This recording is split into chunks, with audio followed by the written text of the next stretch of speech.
Mira had always imagined marriage as a place of safety, a small world where two hearts built a future together. But the day her husband, Daniel, received the fertility test results, his affection vanished like smoke. "It's your fault," he said coldly. "I need a real family."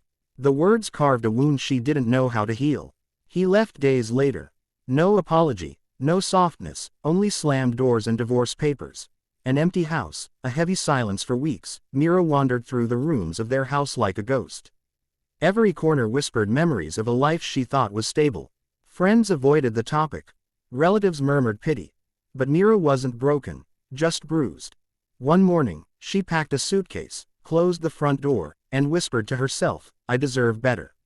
Returning home, she moved back to her childhood town, where the air smelled of mango trees and old memories. Her mother welcomed her with warm arms and warm soup. Slowly, she rebuilt herself, found a small job at the library, spent evenings journaling by the window, and relearned how to breathe without pain. The man at the library. His name was Olu. He came to the library every Saturday with 5 children who behaved like a tornado wrapped in sunshine. The youngest, Ao, always climbed onto Myra's lap during story time. She learned, from bits of conversation, that Olu was a widower.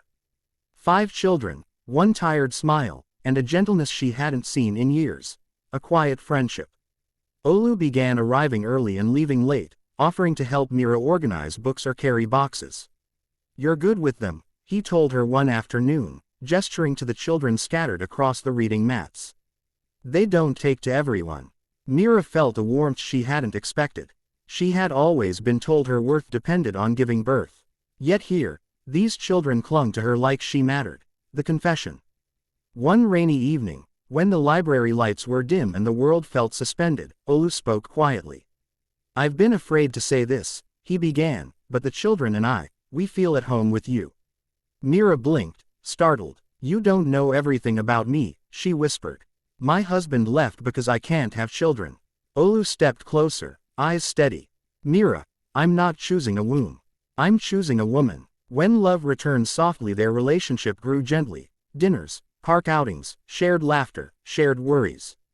The children adopted her long before she could believe she deserved them. When Olu asked her to marry him, he didn't kneel. Instead, all 5 children held up hand-drawn signs that spelled, "Mom, will you marry Dad?" Myra's tears answered for her. A home full of noise and light. Life with 5 children was chaos. Missing socks, spilled milk, late-night fevers, homework catastrophes, but it was a chaos Mira adored. She learned to braid hair, patch scraped knees, and break up arguments over toys. Every night, the kids piled onto her lap, and she realized, motherhood wasn't only born through biology, it was born through love. The woman who blossomed years later, as her stepdaughter hugged her after winning a school award, Mira caught her reflection in a window. Not broken. Not barren. But blooming. Her first marriage had tried to define her by what she couldn't give. Her new family cherished her for everything she did give: kindness, strength, patience, love.